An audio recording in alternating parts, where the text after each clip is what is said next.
The classroom always felt a little bit like a cage to Alara. It wasn't the bars on the windows or the scuffed linoleum floor. It was the air itself, thick with the hum of fluorescent lights and the low, serious drone of Mr. Davison's voice. He was a man who believed in the world as a set of beautiful, predictable equations, and he wanted his students to believe it too. For most of the kids in 11th grade physics, it was just another class. For Alara, it was a foreign country where she didn't speak the language. She sat in the very back, a strategic choice she had made on the first day. Her desk was tucked into a corner, a small island of anonymity in a sea of focused faces. From there, she could watch the world without having to participate in it. She would pull the sleeves of her gray hoodie over her hands, not just for warmth, but to create a small, soft space for herself. Her notebook would be open, but instead of the neat columns of numbers and symbols Mr. Davison cherished, her pages were filled with sprawling, abstract doodles that looked like sound waves frozen in time. Mr. Davison was not a bad man. He was just certain. He wore iron shirts even on casual Fridays, and his glasses were always perfectly perched on the bridge of his nose. He walked the front of the classroom with a confident stride, as if the laws of motion were personal friends of his. He genuinely believed that physics could explain everything, from the spin of a galaxy down to the chaotic beat of a human heart. To him, Alara was a puzzle. A frustrating, silent, half-finished puzzle. He saw her potential in the rare moments she turned in an assignment, a flicker of something smart in her eyes before they darted away. But mostly he saw a wall of indifference that he was determined to break down. He thought her silence was a choice, a quiet act of rebellion against the logic he held so dear. Alara's reality was very different. It wasn't rebellion. It was a full system shutdown. When Mr. Davison wrote an equation on the board, the symbols didn't just look complicated. They felt aggressive. The sharp angles of the Greek letters, the demanding slashes of the division signs, they all seemed to shout at her. Her mind, which was usually a quiet, flowing river of melodies and harmonies, would freeze solid. Panic would creep up her throat, cold and prickly. She could feel the eyes of her classmates on her back, or at least she imagined she could. It was easier to just disappear, to fold into herself until she was small enough to be unnoticed. She wasn't lazy. In fact, her mind was working all the time, just not on the things Mr. Davison wanted it to. While he explained velocity and acceleration, her fingers would be tapping a silent, complex rhythm on her thigh. She was composing. The steady tick-tock of the wall clock became a metronome. The drone of the teacher's voice morphed into a bass line. The squeak of a marker on the whiteboard was a staccato violin note. In her head, she was building symphonies, weaving together the sounds of the world into something beautiful and ordered, something that made sense in a way that F=ma never could. Her real classroom was the dusty upright piano in her living room, a place where her hands could translate the music in her soul into something real. One Tuesday afternoon, the tension in the room felt thicker than usual. A pop quiz had been handed back, and the sight of the red D at the top of her paper made her stomach clench. She had stared at the questions for 20 minutes, her mind a complete blank, before finally just guessing at a few answers. Now the paper felt like a piece of evidence, proof of her failure. Mr. Davison was pacing, holding his own copy of the quiz. "It seems," he began, his voice calm but with an edge to it, "that some of us are still struggling with the concept of kinetic energy. It's not a suggestion, class. It's a fundamental law of the universe." His eyes scanned the room, and Alara felt a familiar, dreadful chill. She knew that look. She quickly ducked her head, pretending to be intensely studying the doodle on her notebook page. A swirling pattern that looked like a galaxy being born. "Alara," he said. His voice wasn't loud, but it cut through the classroom noise like a knife. Her head snapped up. Every face in the room seemed to turn towards her, a slow, synchronized motion. She could feel a hot blush creeping up her neck. "Can you tell me," he continued, walking slowly towards her desk, "why you might have thought that kinetic energy is calculated by multiplying mass by the square of its time? Because that's what you wrote." Her mouth went dry. She had no idea what she'd written. She just remembered panicking and writing down something that looked vaguely like the formula he'd shown them. She opened her mouth, but no sound came out. The words were trapped somewhere behind a wall of anxiety. The classroom was dead silent. You could hear the buzz of the lights overhead. Mr. Davison stopped by her desk, looking down at her. He wasn't angry, not yet. He looked more like a doctor examining a perplexing patient. "I'm not trying to embarrass you," he said, though his voice was carrying easily in the quiet room. "I'm trying to understand. The information is in the book? We go over it every single day. What is the barrier here?" She just shook her head, a tiny, miserable motion. She wanted to disappear, to sink through the floor and into the cool, dark earth below. She could feel a few sympathetic glances from other students, but they only made it worse. Pity felt almost as bad as scorn. He sighed, a long, weary sound. "All right," he said, turning back to the front of the room. "Let's try this again. For everyone." But as he walked away, he glanced over his shoulder, and his eyes met hers for a brief second. In that look, she didn't see anger or even disappointment anymore. She saw a decision. He had decided that this gentle approach wasn't working. He had decided that the wall needed to be broken, not gently tapped on.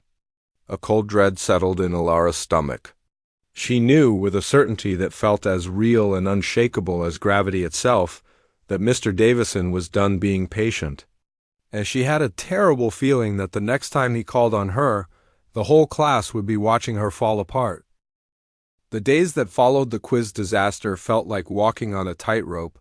Every time Alara walked into Mr. Davison's classroom, she could feel the invisible wire stretching out before her, precariously thin. The air seemed to vibrate with a new kind of tension, a low-frequency hum that only she could truly feel.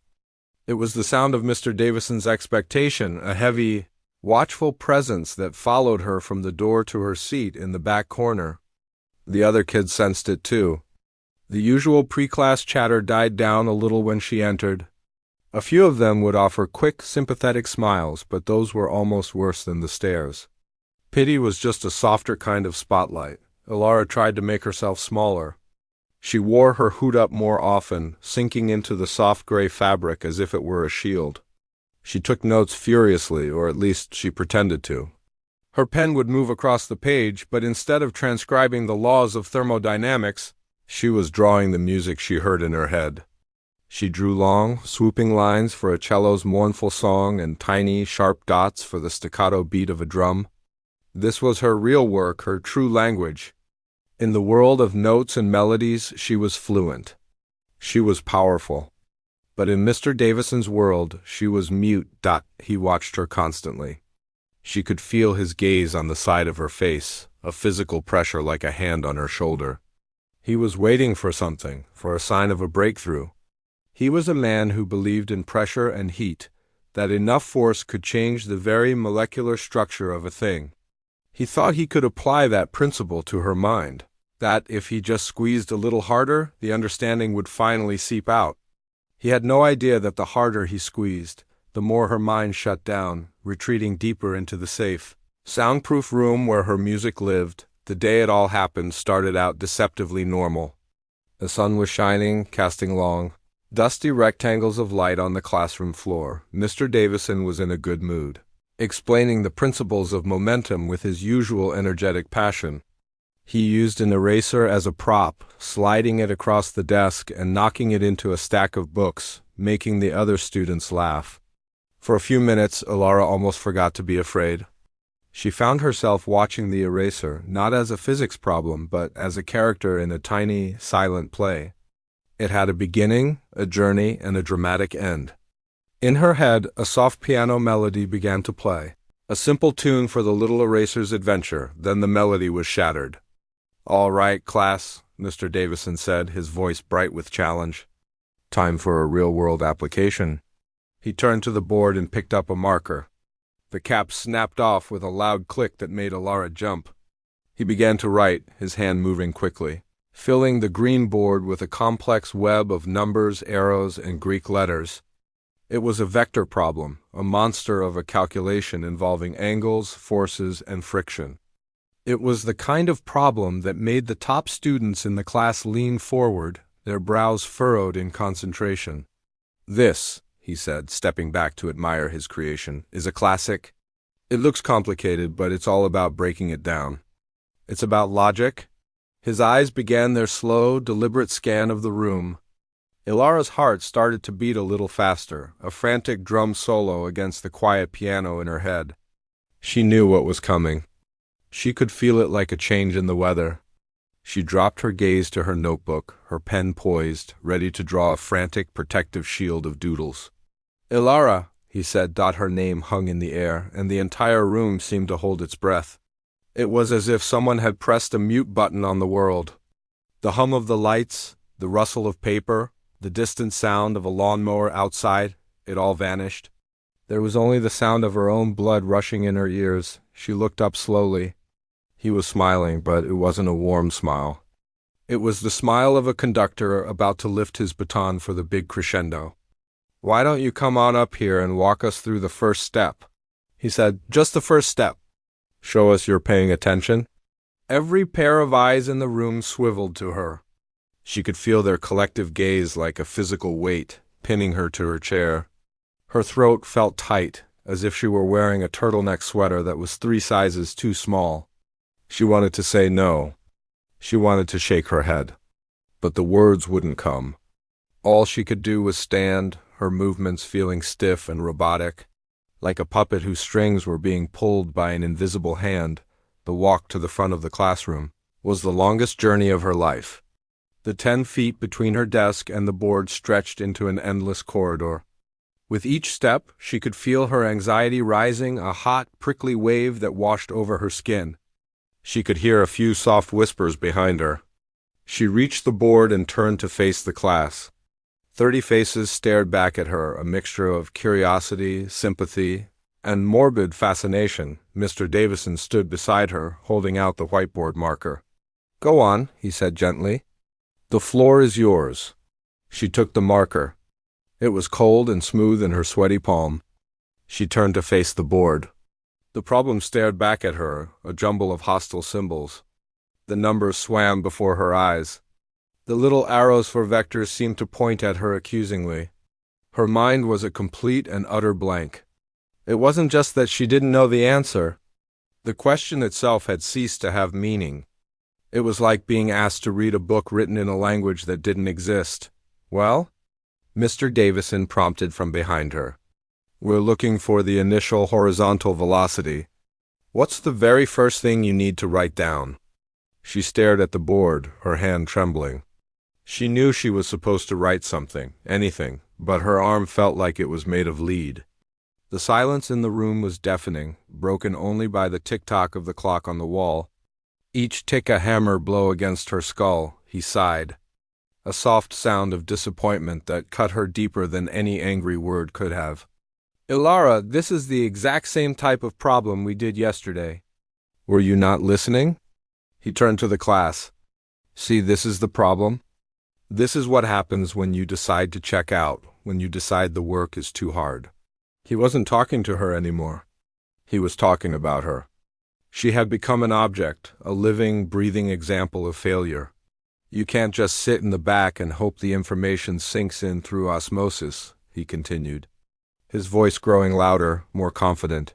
He was in his element now, teaching a lesson he truly believed in.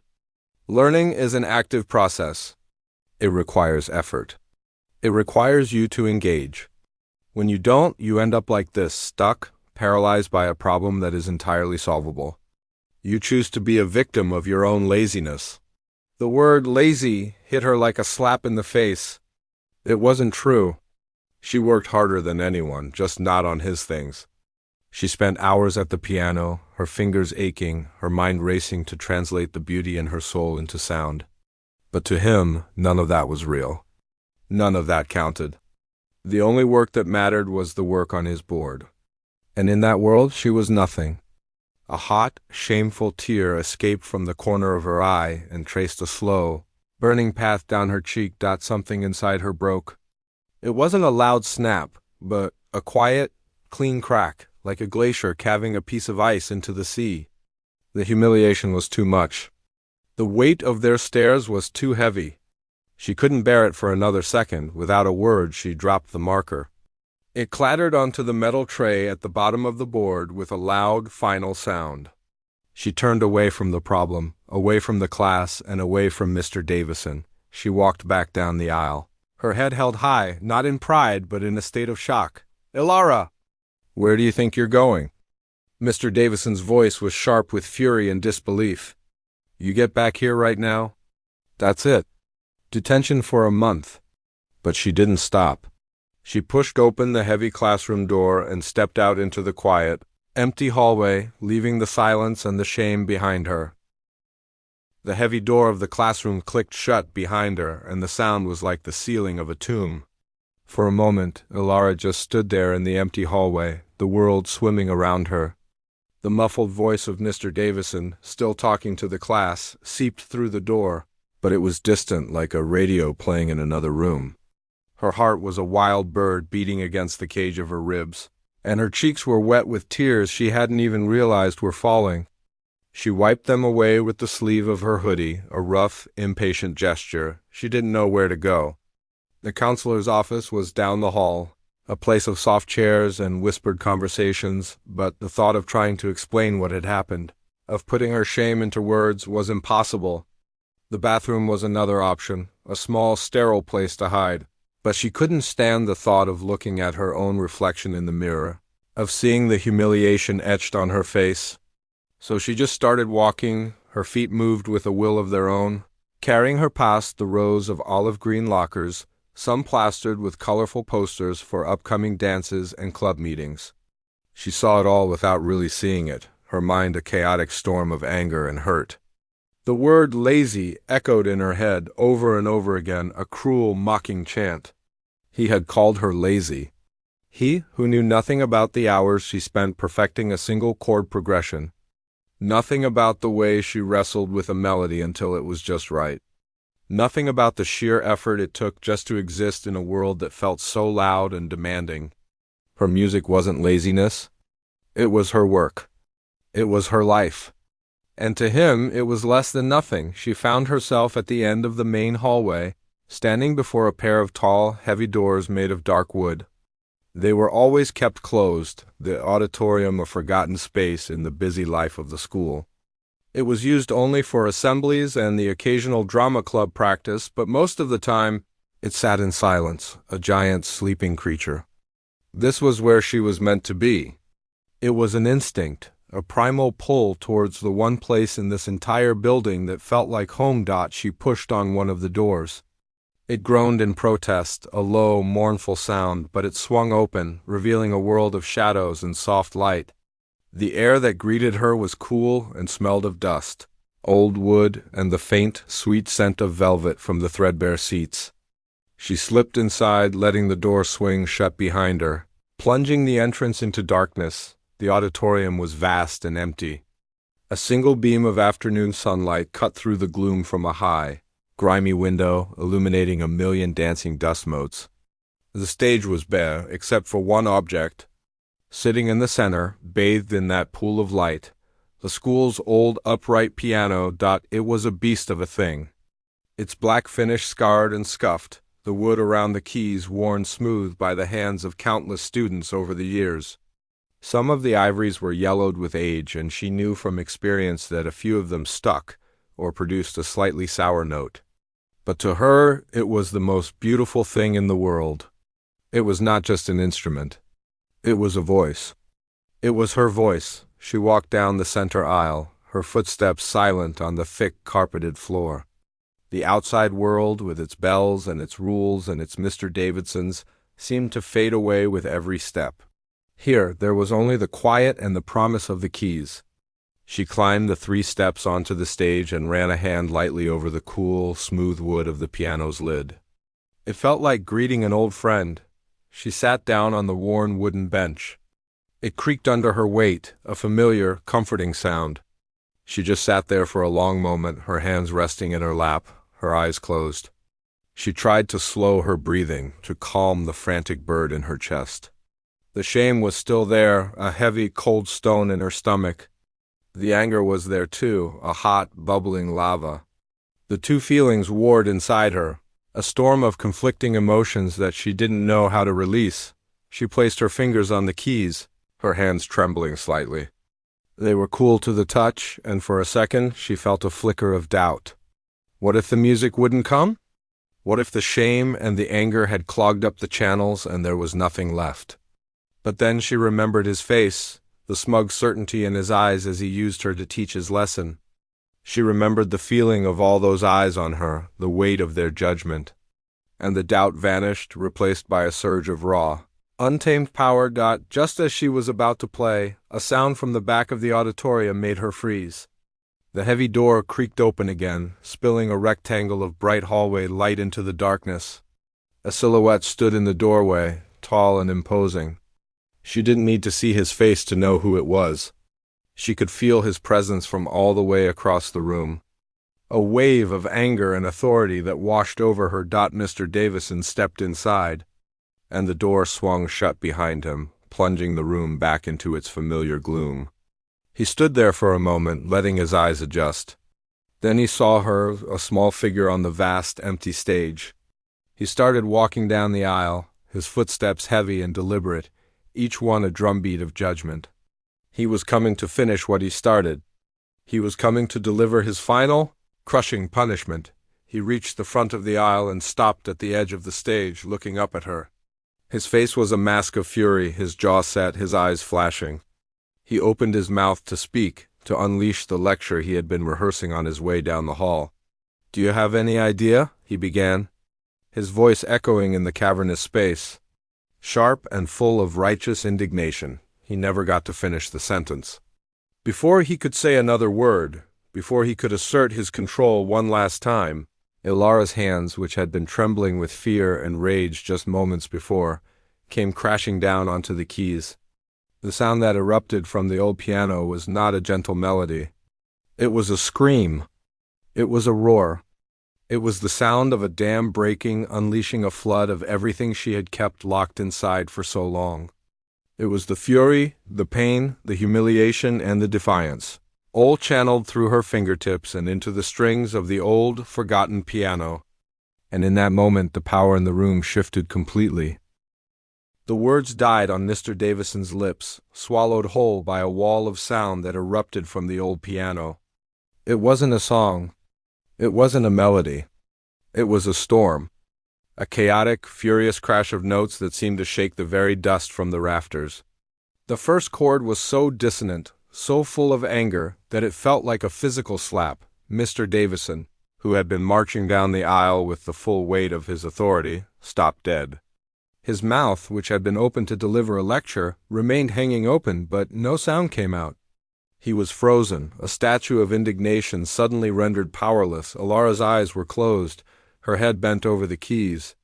Her fingers, which had been trembling with fear just moments before, were now flying across the keyboard with a fierce, desperate energy. She wasn't reading music. She was channeling a feeling. The initial torrent of sound was the shock, the raw, unfiltered humiliation of being exposed in front of everyone. It was the feeling of the hot tear on her cheek, the weight of 30 stares, the cruel finality of the word lazy. Each pounding note was a refutation. Each dissonant chord was a scream she had held inside for years. Mr. Davison took an involuntary step back. The anger that had propelled him down the aisle began to drain away, replaced by a profound sense of confusion. This was not defiance in a way he understood. This wasn't a teenager slamming a door or talking back. This was something else entirely. It was bigger, more primal. He found himself not as a teacher about to punish a student, but as a man caught in the middle of a hurricane. The music began to shift. The chaotic crashing of notes started to form a pattern, a narrative. The furious tempo slowed slightly, and a haunting, repetitive melody emerged from the chaos. It was a lonely sound, played in a minor key that spoke of deep-seated sadness. This was the feeling of sitting in the back of the classroom, of being invisible. The simple, pleading notes were the questions she could never ask, the answers she could never give. It was the sound of her mind freezing, of the words getting stuck in her throat. Mr. Davison listened, his brow furrowed. He was no longer hearing just noise. He was hearing a story. He watched her hands. They moved with a precision and a strength that he had never seen in her before. In his classroom, her hands were always fidgeting, hidden in her sleeves, clutching a pen so tightly her knuckles were white. But here, on these keys, they were sure and powerful. They were not the hands of a lazy person. They were the hands of a master craftsman, and this piano was her workshop. He thought of all the times he had seen her doodling in her notebook and dismissed it as daydreaming. He suddenly wondered if those weren't doodles at all, but musical notations, maps of the very world that was currently pouring out of the piano. The music began to build again. The haunting melody was joined by a driving, urgent rhythm in the left hand, a steady, pounding beat that felt like a heart racing with anxiety. The tempo quickened, the chords grew more complex and insistent. This was the rising tension of the classroom, the feeling of being watched, the dread of knowing she was about to be called on. The sound swelled, filling the vast, empty auditorium. Pressing in from all sides, Mr. Davison felt his own heart start to beat in time with that frantic rhythm. He was no longer just an observer. He was inside her experience. He was the one being put on the spot. He was the one feeling the pressure, the panic, the crushing weight of expectation. Then came the crescendo. It was the musical equivalent of the moment she had stood at the whiteboard, her mind a complete blank. A series of massive, crashing chords filled the space, each one more powerful than the last. It was the sound of a door slamming shut, of a wall being built brick by brick.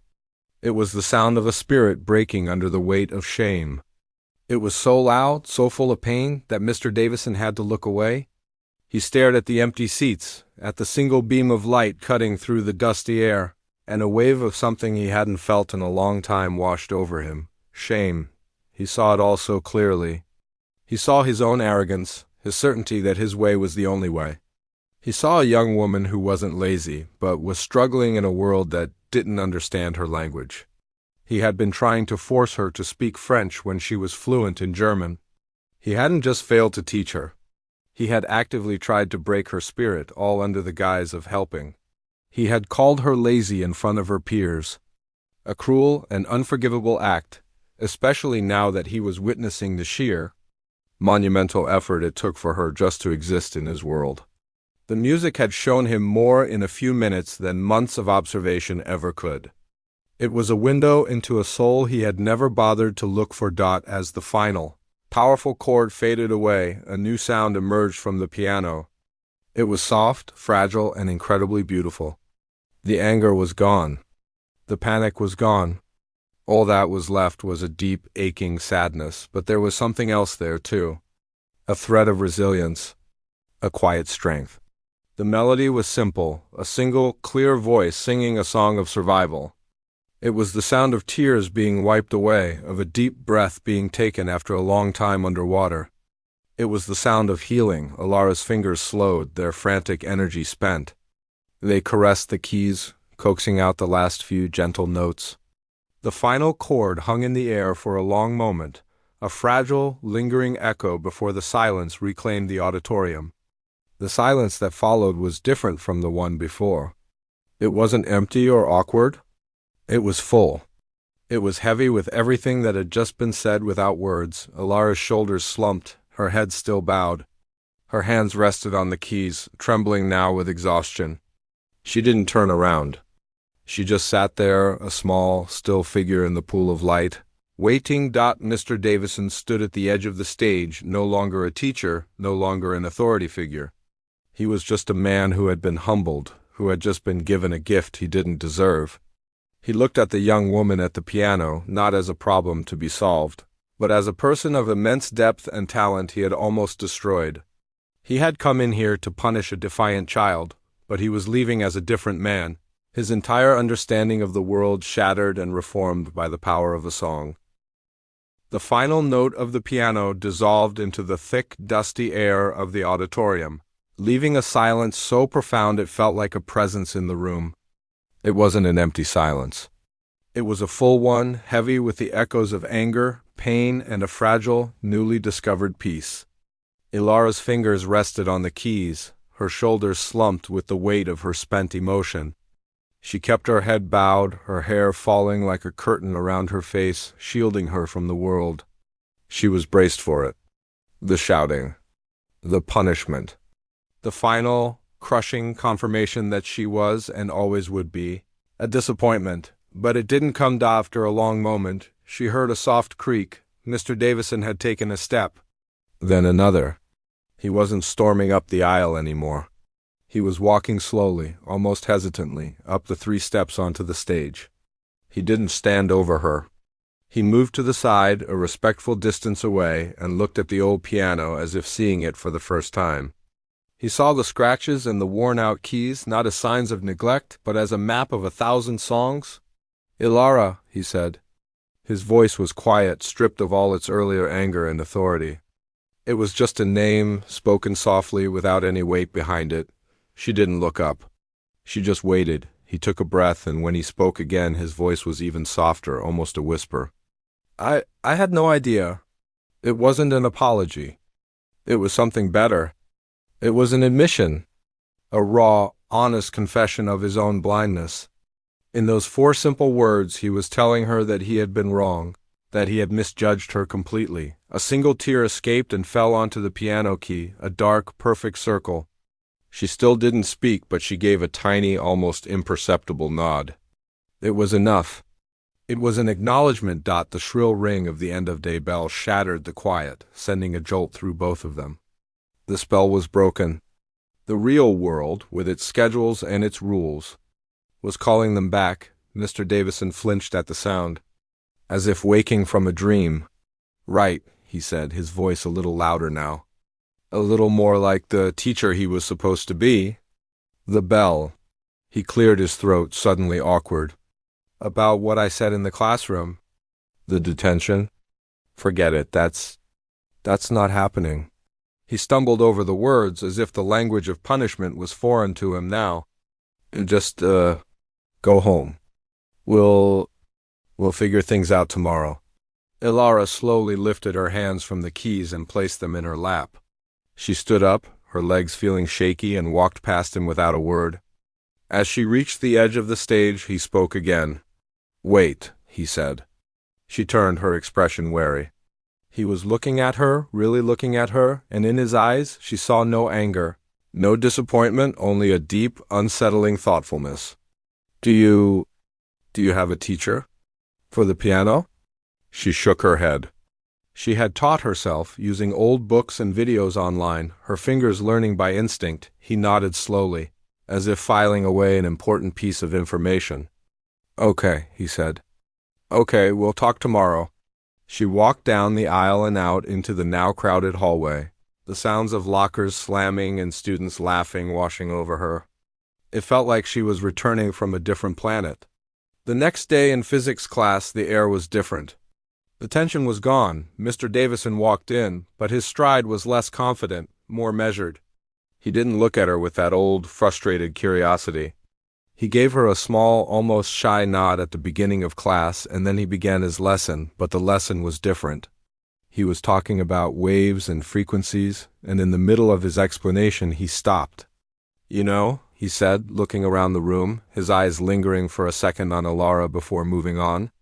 "We tend to think of these as just abstract concepts. But they're not. They're the foundation of everything we hear. Every piece of music, every bird song, every voice. It's all just physics." He then spent the last 10 minutes of class playing different musical instruments on his computer, showing the sound waves on the projector, connecting his world to hers in a way he never had before. He never called on her to answer a difficult question. He never put her on the spot. But he didn't ignore her either. He would walk past her desk sometimes, and she would feel his presence, but it wasn't threatening anymore. It was just quiet, a shared understanding. A week later, he called her to his desk after class. The old fear flickered in her chest, but it was small and faint like a dying ember. "I've been making some calls," he said, not looking at her, but at a stack of papers on his desk. "There's a community music program downtown. They have a fund for students with exceptional talent. They offer private lessons. With a real teacher from the conservatory." He finally looked up at her. I've already spoken to the director. I told them about you. They've agreed to hear you play. If they like what they hear, the scholarship is yours? Ilara just stared at him, her mind struggling to process his words. A scholarship? Lessons? He had done this for her? I don't expect anything from you, he said quickly, as if reading her thoughts. Your grade in this class is your grade in this class. We'll find a way to make it work. This is separate. This is about this. He gestured vaguely in the direction of the auditorium. This is about the other thing you do. The important thing. For the first time in his classroom, Ilara spoke, her voice quiet but clear. Thank you. He just nodded, a little awkwardly. Yeah, well, in the months that followed, things settled into a new kind of normal. Ilara started her piano lessons and flourished, her talent finally being nurtured by someone who understood it. In physics, she didn't suddenly become a straight A student, but she wasn't failing anymore. She started turning in assignments that were at least complete, and sometimes, when Mr. Davison talked about the physics of sound, a small, genuine smile would appear on her face. She was no longer a ghost in the back of the room. She was just Ilara, a quiet girl who was really good at the piano and was trying her best with physics. Mr. Davison had learned that a student's mind wasn't a lock to be picked or a wall to be broken down. It was a complex, beautiful instrument, and his job wasn't to force it to play his song, but to listen for the unique melody it was already playing. He had tried to shame a student in front of the class, but in the end, her music had taught him the most valuable lesson of all.